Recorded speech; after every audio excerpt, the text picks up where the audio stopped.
بسم اللہ الرحمن الرحیم ٹی وی کالم کے ساتھ آپ کی خدمت میں حاضر ہوں۔ السلام علیکم ناظرین،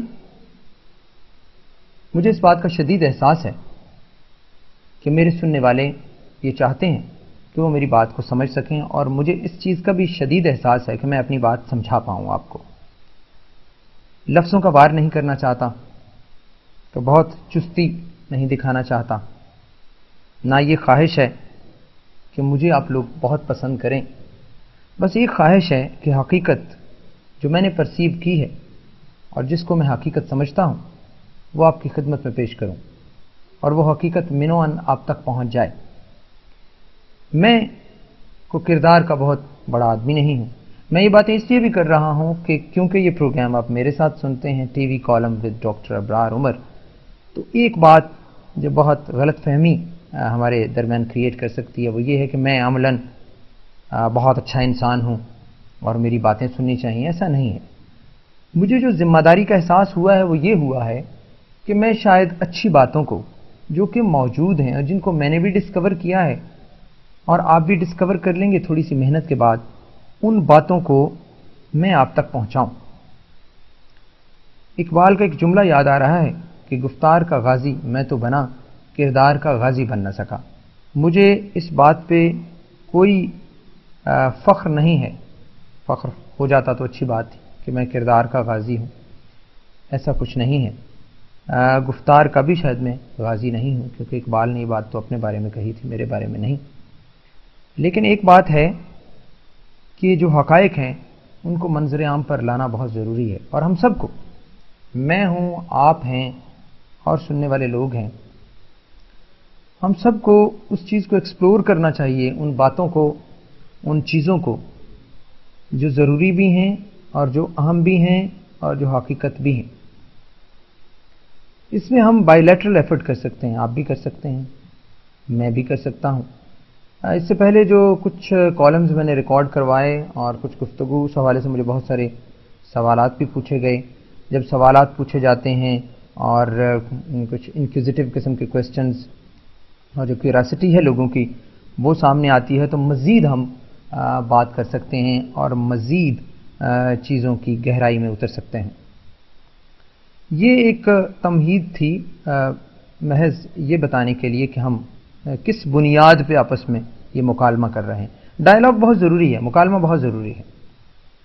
ایک اور بات جو بہت ضروری ہے وہ ہے آپ کا فریم آف ریفرنس گفتگو کا، کہ گفتگو آپ کس حوالے سے کر رہے ہیں۔ کیا آپ نے اپنی گفتگو کا بنیادی فریم آف ریفرنس طے کر لیا ہے؟ مثلا یہی گفتگو میں لاس ویگاس میں بیٹھ کے کر رہا ہوں، یا میں ہائیڈ پارک میں گفتگو شروع کر دیتا ہوں، یا میں کسی یہودی لابی کے پاس بیٹھا ہوں وہاں بات کرتا ہوں، یا میں کرسچینٹی کو ماننے والے اور اس کو ایک نظام زندگی کہنے والوں کے پاس بیٹھا ہوں، یا میں کسی چرچ میں بیٹھا ہوا ہوں، تو یقیناً ہر جگہ یہ جو گفتگو میں کر رہا ہوں اس کے مختلف ری ایکشن ہوں گے، اور آپ اپنے مخاطبین بھی طے کر لیتے ہیں۔ مثلاً ہمارے ہاں ایسے لوگ بھی موجود ہیں جو اسلام کے حوالے سے ہی ایک سیکنڈ اوپینین رکھتے ہیں،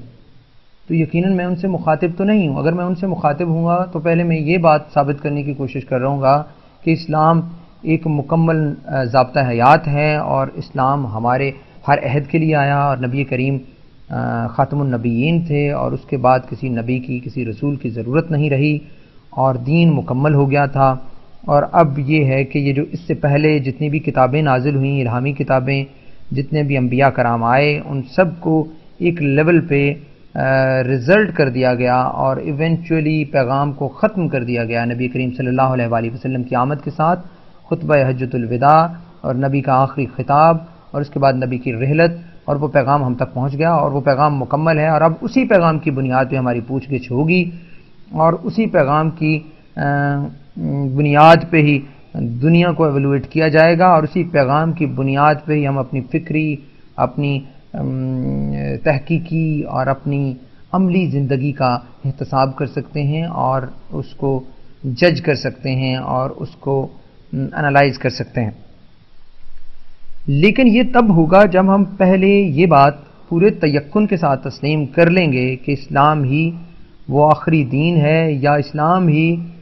تکمیل کا مرحلہ ہے جس کے بعد انسان تک پیغام خدا کا پہنچ گیا ہے، اور وہ حاکمیت اعلیٰ کو تسلیم کرنے کے بعد اس بات کا محتاج ہے کہ اللہ تعالیٰ نے جو قوانین، جو اصول اس کے لیے مرتب کیے ہیں ان کے مطابق وہ زندگی گزارے گا، اور اگر ان سے تھوڑا بہت بھی ڈیویٹ کرے گا اپنے ذاتی مقاصد کے لیے، شیطانی مقاصد کے لیے، یا محض دنیاوی مقاصد کے لیے دین سے کٹ کے رہے گا، تو وہاں پہ وہ خسارے میں چلا جائے گا، اور وہاں پہ وہ خود اپنے ساتھ دھوکہ کر رہا ہوگا، کیونکہ اس فانی دنیا کے بعد اگلی دنیا میں اسے احتساب کے عمل سے گزرنا ہوگا۔ یہ تیقن کرنے کے بعد ہی کوئی گفتگو کی جا سکتی ہے، جو گفتگو میں کرنے والا ہوں۔ اور آج کا میرا جو موضوع ہے وہ ہے اسلام کا سپاہی۔ اسلام کا سپاہی کیسے ہونا چاہیے، کیونکہ یہ بات موجودہ دور میں، اس عہد میں جب جنگ و جدل کا دور ہے، جب دہشت گردی کی باتیں کی جا رہی ہیں کہ دہشت گردی بہت ہے، ٹیررزم ہے، لوگوں میں اور مسلمانوں میں اور ایمان لائے ہوئے مسلمانوں میں بھی یہ بات بہت بڑی کنفیوژن اور ابہام کریٹ کر رہی ہے کہ صحیح کیا ہے اور غلط کیا ہے، اسلام میں سپاہی کا تصور کیا ہے، اسلام کے سپاہی کون ہے، یہ مرنے والا اسلام کا سپاہی ہے یا مارنے والا اسلام کا سپاہی ہے، یہ دونوں اسلام کے سپاہی ہیں۔ یہ چیز پچھلے کچھ ڈیکڈ سے ہمارے لیے لمحہ فکریہ بنی ہوئی ہے، اور ہم اپنی ہمدردیاں بھی تبدیل کرتے رہتے ہیں اور کنفیوژن کا بھی شکار۔ تھوڑا سا پھر پیچھے جاؤں گا، frame of reference. So frame of reference, سب سے پہلے ہم یہ طے کریں گے اس گفتگو کا کہ قرآن مادہ ہے، قرآن بنیادی ذخیرہ ہے، سورس ہے اصلاح کا، اور نبی کی ذات اور نبی نے جو کچھ بھی کیا، جس چیز سے منع کیا، جس چیز پہ خاموش رہے، جس چیز کا حکم دیا، وہ سب ہمارے لیے قابل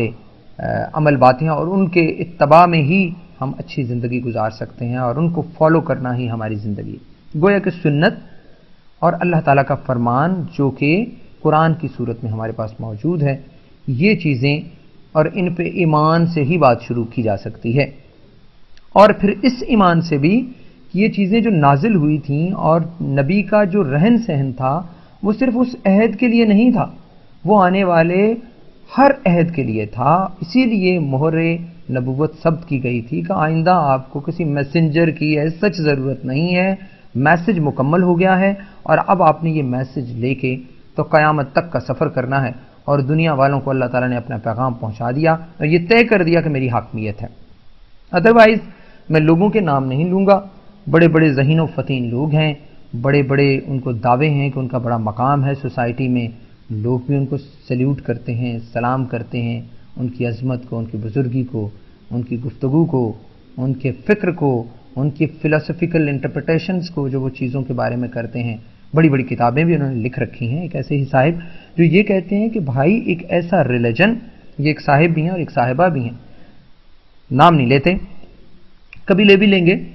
اور وہ یہ کہتے ہیں کہ ایک ایسا ریلیجن جو بدوؤں کے لیے آیا تھا، ایک خاص عہد میں عرب قبائل کے لیے، کتنی بے وقوفی کی بات ہے کہ آپ اس ریلیجن کو اور اس دین کو ہمیشہ کے لیے قابل عمل سمجھتے ہیں، اور آج بھی آپ سمجھتے ہیں کہ اب بھی وہ قابل عمل ہے، اور اس عہد میں بھی اس دین پہ عمل کرنے کی ضرورت ہے۔ اور دقیانوسی لوگوں، اس دین پہ عمل اگر آج کریں گے تو آپ نہ دنیا کے رہیں گے نہ اگلے جہان کے رہیں گے، اس میں کچھ نہیں رکھا ہوا، وہ دین ایک وقتی، وہ اس کا کوئی حل بھی نہیں بتاتے پھر کہ اگر وہ دین جو ہے، کیونکہ بیسیکلی ملحدانہ آئیڈیاز ہیں ان کے، تو پھر یہ نہیں کہتے کہ وہ دین اگر اس عہد کے لیے ہی تھا تو آج کے لیے کون سا عہد ہے۔ وہ نبی کریم کی بظاہر عزت و احترام بھی کرتے ہیں، جب ان کا ذکر ہوتا ہے تو صلی اللہ علیہ وآلہ وسلم بھی کہیں گے، لیکن جب نبی کے میسج پر قربان ہونے کا وقت آتا ہے، جب نبی کے میسج پر عمل کرنے کا وقت آتا ہے، تو وہاں وہ لوگ یہ کہتے ہیں کہ ایک ایسا دین اور ایک ایسا میسنجر جو اس عہد میں آیا تھا اور اپنے لیے جو نسخہ کیمیا لایا تھا، وہ اس کو کہتے ہیں سو کالڈ نسخہ کیمیا، وہ اس عہد کے لیے تھا، اس عہد میں وہ ہو جانا چاہیے تھا، اور اسی عہد میں اس پہ کام ہو سکتا تھا، عمل ہو سکتا تھا، اب اس پہ عمل کی کوئی ضرورت نہیں۔ تو ان لوگوں سے ذرا معذرت تو میں نہیں کروں گا، لیکن ان لوگوں سے ڈیویشن کے بعد اور ان کی ان اصطلاحوں اور ان جسٹیفیکیشنز کو ٹوٹلی ریکٹیفائی کرنے کے بعد اور اس کی نفی کرنے کے بعد ہی آج کی گفتگو شروع ہو سکتی ہے۔ اور وہ نفی کرنے کے بعد کیا ہے کہ ہم مسلمان لوگ جو آپ میرے ناظرین ہیں، سننے والے ہیں، ان میں اکثریت وہی ہے جو اس نظریے کی پابند ہے، اس عقیدے کی پابند ہے، کمزور صحیح عقیدہ، علم کی کمی صحیح، لیکن وہ اس بات کو ضرور مانتے ہیں کہ نبی کریم صلی اللہ علیہ وآلہ وسلم کی ذات اور ان کی زندگی اور انہوں نے جیسی زندگی گزاری، وہ اصول اور اس کے علاوہ قرآن کی ہدایت اور قرآن کا پیغام ہی انسان کے لیے فلاح کا پیغام ہے، اور وہی انسان کے ابدی منافع کا سودا ہے۔ باقی سب خسارے کی باتیں ہیں، باقی سب نقصان کی باتیں ہیں۔ انہی لوگوں سے میں مخاطب ہوں، اور وہ آج کے عہد میں زندہ تو ہیں، لیکن ان کی سوچ ہائی جیک کر لی گئی ہے، ان کو ایک ڈیزرٹڈ راستے پر ڈال دیا گیا ہے، وہ سوچ کے صحرا میں سفر کر رہے ہیں، جہاں پہ ان پہ علم کی جو پیاس ہے وہ پوری ان کی بجھائی نہیں جا رہی، اور لوگ بھی ایسے موجود ہیں جو ایک بات کو بہت ساری کتابوں میں لکھنا چاہتے ہیں اور ابہام کریٹ کرنا چاہتے ہیں، اور لوگوں کو کنفیوژن کے ہتھیار سے مارنا چاہتے ہیں، اور ان کی جو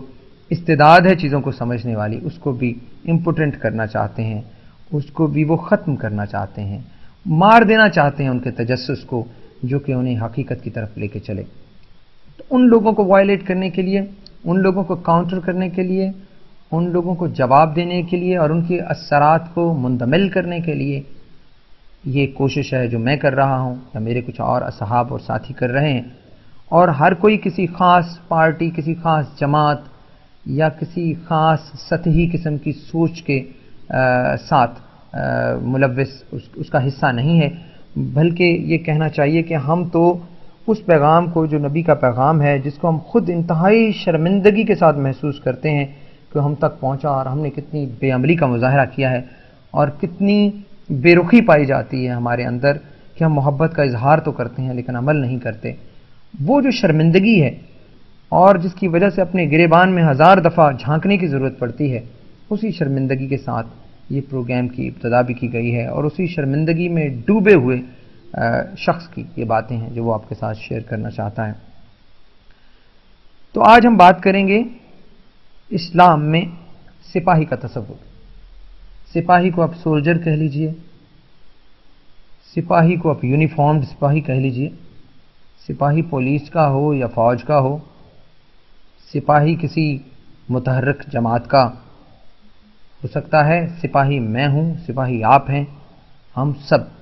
اور ہمیں اسلام کا سپاہی تو ہونا چاہیے۔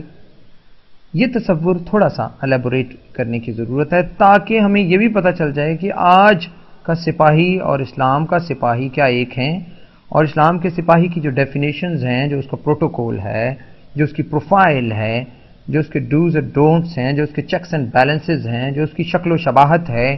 جو اس کا رہن سہن ہے، جو اس کے سوچنے کا عمل ہے، جو اس کے کرنے کا عمل ہے، جو اس کے افعال ہیں، جو اس کا قول ہے، وہ کون سا ہے، اور آج کا سپاہی کیا ان ساری چیزوں کا پہ عمل کر رہا ہے، اور کیا یہ مطابقت جو اسلام کے سپاہی ہونے کی ہے اور آج کل جو ایک ایگزسٹ کر رہا ہے سپاہی، یہ دونوں ایک ہی لائن پہ چل رہے ہیں، ایک ہی لائن آف ایکشن ہے۔ سب سے پہلے تو ہم نے یہ طے کر لیا کہ حاکمیت اللہ کی ہے۔ اس کا مطلب یہ ہوا کہ اس دنیا میں آرڈر دینے والا کوئی بھی شخص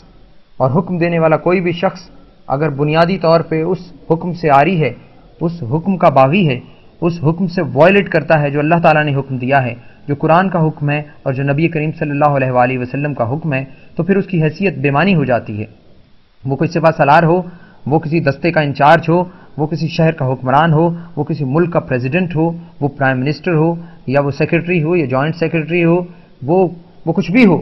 اگر وہ خدا کے کلام، خدا کے اصول اور خدا کی باتوں کا مکمل باغی ہے اور وہ ان کو وائلیٹ کرتا ہے اور اس کے واضح نشانات موجود ہیں، وہ مسجد سے محبت نہیں رکھتا، وہ نبی کے حکم سے محبت نہیں رکھتا، وہ اللہ کے حکم سے محبت نہیں رکھتا، تو ڈیفینیٹلی ایسا سپہ سالار ہو یا ایسا کمانڈر ہو یا ایسا کچھ بھی ہو، وہ کیا ہو، اس کو وہ اس قابل نہیں کہ اس کی بات پہ عمل کیا جائے، اور اگر ایک ادنا سا بندہ اس کی بات پہ عمل کرنے سے انکار کر دیتا ہے تو بیسیکلی وہ اللہ کے حکم کے سامنے اقرار کر رہا ہے اور اس کا انکار کر رہا ہے۔ تو سوال یہ پیدا ہوتا ہے کہ وہ جو کمانڈر ہے یا وہ جو سپہ سالار ہو سکتا ہے یا وہ جو آرڈر پاس کرنے والا ہے یا وہ جو حاکم وقت ہے یا وہ جس بھی پوزیشن پہ ہے جہاں اس کے نیچے بہت سارے لوگ ہیں، جہاں آرڈر نے فلو کرنا ہے، پاس آن کرنا ہے اوپر سے نیچے پوری ہیرارکی میں، وہ خود اسلام کا سپاہی سے بھی ہونے کی ضرورت ہے. وہ بھی ہوگا تو ڈیفینیٹلی یہ کنٹراڈکشن ڈیولپ ہی نہیں ہوگی. آرڈر کو تسلیم کیا جائے گا. آرڈر فلو کیسے کرے گا؟ آرڈر کے فلو کرنے کی کرونالوجی کیا ہے کہ اللہ تعالیٰ نے حکم دیا ہے، قرآن اس کا ضامن ہے، قرآن اس کی ضمانت دے رہا ہے اس حکم کی جو ہے، نبی اس کا گواہ ہے، نبی کی بشارت موجود ہے، نبی شاہد ہے اس کا قرآن کا، اور نبی گواہی دے رہا ہے کہ یہ اللہ کا حکم ہے، اور اس کے پیچھے اتنی صحابہ کرام کی تاریخ ہے، تاریخ اسلامی ہے. تو سب کچھ کے بعد کسی ایسی چیز کے بارے میں فیصلہ کرنا ایک عام انٹلیکٹ کے بندے کے لیے بھی ممکن ہے، ناممکن نہیں ہے کہ کیا صحیح ہے اور کیا غلط ہے. اگر وہ واضح طور پر ان چیزوں کا دشمن ہے، ان چیزوں کو وہ مانتا نہیں ہے، تو ڈیفینیٹلی وہ اسلام کی بنیادی تعلیمات کا باغی ہے. ہوگا کیا کہ اللہ تعالیٰ نے اپنے حکم کو آخر کہہ دیا، حاکمیت اعلیٰ اس کی ہو گئی، دنیا میں انسان اس کا امین ہو گیا، اور خاص طور پہ دنیا میں صاحب ثروت، صاحب حکومت لوگ جنہوں نے کلمہ پڑھا ہے اور اللہ کے ساتھ بظاہر اپنی محبت کا اعادہ کیا ہے، اور لوگ بھی سمجھتے ہیں کہ وہ مسلمان ہیں، تو ضروری بات ہے کہ وہ اللہ کے فرمان کے سامنے سر تسلیم خم کریں، اور خم کرنے کے بعد خدا کے احکامات کو پروموٹ کرتے ہوئے انہیں عام لوگوں تک بھی پہنچائیں، اور بڑا سپاہی چھوٹے سپاہی کو یہ بتائے کہ اللہ نے کیا کہا ہے، اور بڑا حاکم چھوٹے حاکم کو بتائے کہ اللہ نے کیا کہا ہے، اور رول کرنے والا ان لوگوں کو بتائے جو اس کے معاصرین ہیں، جو انڈر رول ہیں، جو محکوم ہیں، ان کو بتائے کہ اے محکومین، میں حاکم ضرور ہوں لیکن اصل حاکم اور اصل ذات اللہ کی ذات ہے. تو ڈیفینیٹلی میسج تو نیچے تک جائے گا، اس میں وائلیشن آئے گی کیسے؟ اور پھر یہ حکم ثابت ہوگا کہ اپنے حکمران کی اطاعت کریں، کیونکہ اکثر یہ بات ہوتی ہے کہ اسلام میں حکمران کی اطاعت لازمی قرار دی گئی ہے. اس بات کو بہت سارے لوگ ایک جعلی اور جابر حکمران کی اطاعت کرنے کے ساتھ جوڑتے ہیں، اور پھر یہ بھول جاتے ہیں کہ جابر سلطان کے سامنے کلمہ حق بھی تو کہنا ہے. تو یہ جابر سلطان کے سامنے کلمہ حق کہنے کی بات اس لیے کہہ دی گئی کہ جب سلطان جابر ہوگا، اور وہ کس طرح کا جابر ہوگا، اس کا جبر کس کو کہتے ہیں؟ جب وہ اللہ کے حکم کی اطاعت کی بجائے اپنا من گھڑت خود ساختہ حکم جو ہے اس کی اطاعت چاہتا ہو، تو وہاں پہ وہ جابر ہو جاتا ہے. ادروائز قہار غفار صرف اللہ کی ذات ہے، وہی جابر ہے، اور وہی پوری دنیا کے اوپر اپنے رولز کو امپلیمنٹ کرنا چاہتا ہے، جس کو کہتے ہیں نا رٹ. بات ہوتی ہے جی اسٹیٹ کی رٹ قائم نہیں ہے. اسٹیٹ کی رٹ کیا ہے؟ رٹ تو اللہ کی ہے. سو اللہ کی رٹ قائم ہوگی اللہ کی زمین پہ، اور رٹ قائم کرنا حاکم وقت کا فرض ہے. حاکم وقت مشاورت سے الیکٹ ہوا ہے، ڈیموکریسی کا نتیجہ ہے، غبن کر کے آیا ہے، مارشل لائی ہے، یونیفارمڈ ہے، بغیر یونیفارم کے ہے، ٹائی لگاتا ہے، شلوار قمیض پہنتا ہے، اچکن پہنتا ہے. وہ کوئی بھی ہے، وہ نواز شریف ہے، وہ یوسف رضا گیلانی ہے، اور اگر سپہ سالار ہے تو وہ جنرل ضیاء الحق ہے، پرویز مشرف ہے، یا جنرل کیانی ہے. یہ سارے لوگ اور میں، آپ، ہم سب اس آرڈر کے محتاج ہیں، اس حکم کے زیر ہیں. اس کے سامنے سر تسلیم خم کرنا ہمارے خمیر میں شامل ہونا چاہیے. ہم سے یہ توقع کی جاتی ہے جب ہم اسلام کے دائرے میں داخل ہوتے ہیں، جب ہم اللہ کا نام لیتے ہیں، جب ہم اپنی مرگ کے اوپر اللہ سے بخشش کی دعا کرتے ہیں، جب ہم اپنے جنازوں کو اٹھاتے ہیں، جب ہم سفید کفن میں لپٹے ہوئے لوگوں کو قبر میں اتارتے ہیں اور اس کے بعد دعا کرتے ہیں اور اس سے رجوع کرتے ہیں. اور اگر ہم یہ ڈرامہ نہیں کرتے، اگر یہ حقیقت ہے، اگر یہ محبت ہماری دائمی ہے، اگر یہ محبت ہمیشہ جاری رہنی ہے، تو پھر اس خدا کے حکم کے سامنے ہم باقی باتوں میں، رہن سہن میں، حکومت کے اصول چلانے میں، نظریے میں، اپنی جغرافیائی نظریاتی سرحدوں کی حفاظت کے سلسلے میں کیسے بانجھ ہو سکتے ہیں، کیسے امپوٹنٹ ہو سکتے ہیں، کیسے غافل ہو سکتے ہیں؟ کیا ہم چوزی ہیں؟ کیا ہم سلیکٹیو ہیں کہ جب چاہیں اور جہاں چاہیں، اور جب موت کے سامنے ہمیں کچھ نظر نہ آئے، جب ہمیں پتہ چلے کہ ہم ایک بندے کو خاک بدر کرنے لگے ہیں، اس کو قبر میں اتارنے لگے ہیں، تو تب تو ہمیں اللہ سے محبت ہو جائے، تب تو ہم بے سہارگی کی کیفیت میں، بیچارگی اور لاچاری میں اللہ کو رجوع کریں. لیکن جب ہم حکم چلا رہے ہوں، جب ہم ٹائیاں بدل رہے ہوں، جب ہم کوٹ بدل رہے ہوں، جب حکومتیں بدل رہے ہوں، جب اپنے بڑے بڑے ایوانوں میں محفلیں موسیقی کی بپا کر رہے ہوں، انجوائے کر رہے ہوں، تو تب ہم بھول جائیں کہ سڑکوں کے کناروں پر کتنے لوگ بھوکے پیاسے مر رہے ہیں، لوگوں کے گھروں میں چولہا نہیں جل رہا، کتنے بزرگ 60-70 سے اوپر کی عمر کے لوگ سردیوں میں لحافوں کے بغیر، چادروں کے بغیر مری روڈ میں اور اسلام آباد کے بھرے بازاروں میں چند راتیں گزارنے کے بعد ان کی لاشیں اٹھائی جاتی ہیں اور میونسپل کمیٹی والے ٹرالیوں میں ڈال کے ان کی لاشیں لے جاتے ہیں۔ کیا حاکم وقت غافل ہو سکتا ہے؟ جبکہ حضرت عمر جیسا شخص یہ کہے، جس نے 22 لاکھ مربع میل پہ حکومت کی ہو، کہ اگر میرے عہد حکومت میں اس رقبہ میں، اس احاطہ میں جہاں میری حکومت ہے، 22 لاکھ مربع میل میں ایک کتا پیاسا فرات کے کنارے مر گیا تو عمر سے اس کی پوچھ ہوگی۔ یہ جذبہ آج کے حاکم کا بھی تو ہونا چاہیے، آج کے سپہ سالار کا بھی تو ہونا چاہیے۔ بہرحال تو سوال یہ پیدا ہوتا ہے کہ اسلام کے سپاہی کا تصور کیا ہے؟ اسلام کے سپاہی کا تصور تب ہی پیدا ہوگا اور تب ہی جو میں باتیں کرنے لگا ہوں وہ قابل عمل بھی ہوں گی، اور تب ہی ان باتوں کی کوئی لاجک بھی بنے گی، جب آپ کے حکومتی رویے، آپ کا نظام زندگی اور آپ کی تربیت میں اسلام ہوگا، جب آپ کو پتا ہوگا، حاکم کو پہلے پتا ہوگا کہ اگر میں نے خدا نخواستہ، میں یہ سوچتا ہوں کہ آج کے عہد میں جہاں ابتری اور زوال کو فروغ ہے اور لوگ بیچارے بیچارگی کی کیفیت میں ضلالت کی زندگی گزار رہے ہیں، تو حاکم وقت چین کی نیند سے کیسے سو جاتا ہے؟ آپ کو اور مجھے حاکم وقت بنا دیا جائے تو کیا ہم ایک کوزی بیڈ میں، ایک گرم گرم کمرے میں لحاف کے اندر سو جائیں گے اور ہمیں نیند آ جائے گی؟ نیند شاید آج کے حکمرانوں کو بھی نہ آتی ہو، لیکن مجھے یقین ہے کہ وہ نیند اس لیے نہیں آتی کہ کہیں حکومت نہ چلی جائے، اس لیے نہیں ہے کہ ان کی نیند میں خلل ہے کسی غریب کے لیے، یا حضرت عمر رضی اللہ تعالیٰ عنہ کے اس شعور اور اس احساس کے حوالے سے ہے کہ دریائے فرات کے کنارے کو کتا پیاسا نہ مرے، اور یہاں کے حکمران کو ہے کہ گوال منڈی میں، چیچو کی ملیاں میں، ٹنڈو آدم جان میں، بھائی پھیرو میں، لاہور کے کسی پرانے محلے میں، ریلوے اسٹیشن کی پٹڑی کے پار کسی کوارٹر کے اندر کوئی مرگ نہ ہو جائے۔ ایسا نہیں ہے، اس کو اپنے حکومت کے جانے کا افسوس ہو سکتا ہے۔ جب آپ خلفائے راشدین کی زندگی پڑھتے ہیں، نبی کریم صلی اللہ علیہ وآلہ وسلم کی رحلت کے فوری بعد حضرت ابوبکر صدیق پہ جب ذمہ داریاں آن پڑی ان کے کندھوں پہ، تو حضرت ابوبکر صدیق جو ہے رکت کی حالت میں چلے گئے اور انہوں نے رونا شروع کر دیا، اس لیے کہ ذمہ داری بہت اہم تھی۔ آج بھی اچھی جماعتوں کے جب امیر بنائے جاتے ہیں اور ان کی بنیادی خواہشیں جو ہوتی ہیں وہ قربان ہو جاتی ہیں اور وہ اللہ کے لیے کام کرتے ہیں، اللہ کے لیے کام کرنے کا عہدہ انہیں دے دیا جاتا ہے، تو ذمہ داری سے ان کی آنکھوں میں آنسو نکلتے ہیں، اس ذمہ داری کے احساس کے حوالے سے۔ تو آج اس سیٹ کے لیے، اس کرسی کے لیے، حکومت کی کرسی کے لیے رسہ کشی کی جاتی ہے، لوگوں کو خریدا جاتا ہے، پیسے دیے جاتے ہیں۔ تو اس کا مطلب یہ ہوا کہ ایک ایسی پوزیشن جس سے انسان ذمہ داری کے حوالے سے بے بس ہونے کی وجہ سے دور بھاگے کہ اللہ تو مجھے اس ذمہ داری سے بچا لے، اور اگر تو نے دے دی ہے یا دے دینی ہے تو مجھے پھر اپنے احکام کے مطابق زندگی گزارنے کا موقع دینا